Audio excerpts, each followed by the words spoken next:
न्यायमूर्तीच्या नावाने फसवणूक, अज्ञाताविरोधात गुन्हा दाखल। एका न्यायमूर्तीचे छायाचित्र व्हॉट्सअपवर प्रोफाईलवर ठेवून त्या आधारे अज्ञात भामट्याने बऱ्याच जिल्ह्यातील सचिवांना व्हॉट्सअप संदेश पाठविले। तो संदेश तसेच भामट्याने संपर्क साधून सांगितल्याप्रमाणे एका जिल्ह्याच्या सचिवाने विश्वास ठेवत 50,000 रुपये ऑनलाईन पाठविल्याचा प्रकार समोर आला आहे।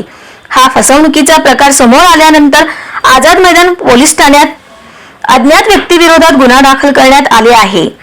प्रत्येक जिल्ह्याच्या ठिकाणी दिवाणी न्यायाधीश वरिष्ठ स्तर जिल्हा विधी सेवा प्राधिकरणाचे सचिव म्हणून काम करतात।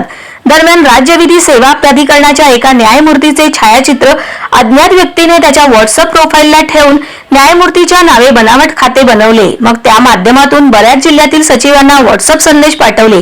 त्या अज्ञात व्यक्तीने सोलापूर जिल्हा विधी सेवा प्राधिकरणाच्या कार्यालयातील भ्रमणध्वनीवर संपर्क साधला व साहेबांचा फोन लागत नाही तेव्हा त्यांना पैसे पाठवायला सांगा असे त्या व्यक्तीने कार्यालयातील मोबाईलवर सांगितले।